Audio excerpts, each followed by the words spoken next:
Salam, bugün mən sizlərə ən çox rast gəlinən anafilaktik şok haqqında qısa bir məlumat vermək istərdim. Anafilaktik şok, anafilaksiyanın təzahürü kimi meydana çıxan mərkəzi sinir sisteminin, qan dövranının, tənəffüs sistemi və maddələr mübadiləsinin pozğunluğu ilə baş verən, kəskin inkişaf edən ağır bir haldır. Buna ən çox səbəb dərman maddələri, həşərat sancmaları, bəzi qida maddələrinin qəbulu və İran sancmaları ola bilir. Bunların içərisində ən çox rast gəlinən dərman maddələridir. Ən çox da antibiotiklərin sınaq qoyulmadan vurulması və bəzi dərman qarşılıqlarının uyğunsuzluğu nəzərə alınmadan onların istifadəsidir. Xəstələrdə adətən belə hal anafilaksiya qısa müddətdə baş verə bilir. Onların ildırım sürətli forması olur. 1-2 dəqiqə ərzində baş verən ildırım sürətli anafilaktik şok zamanı vaxtında yardım göstərilməzsə, bu xəstənin ölümünə səbəb ola bilər. Belə xəstələrin adətən xəstələrdə təzyiqin düşməsi, huşun itməsi, dəri qaşınmaları, qarında ağrı, övrəyə qədər bu kimi ağrılar baş verir. Anafilaktik reaksiya zamanı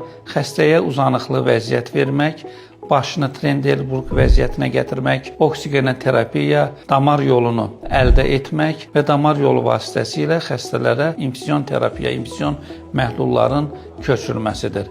Bu zaman poliqlikogen, reopoliqlikogen, natri xlor, 5%li qlukoza məhlullarından şırınqa üsulu ilə istifadə etmək lazımdır. Anafilaktik şok və reaksiyalar zamanı ilkin seçim preparatı adrenalindir. İlkin yardım olaraq 0,3-0,5 milli adrenalin vena daxilindən yeridilməsidir. Əgər allergen xəstənin gözünə və burun yollarına düşərsə, axar su altında bunlar yuyulmalı.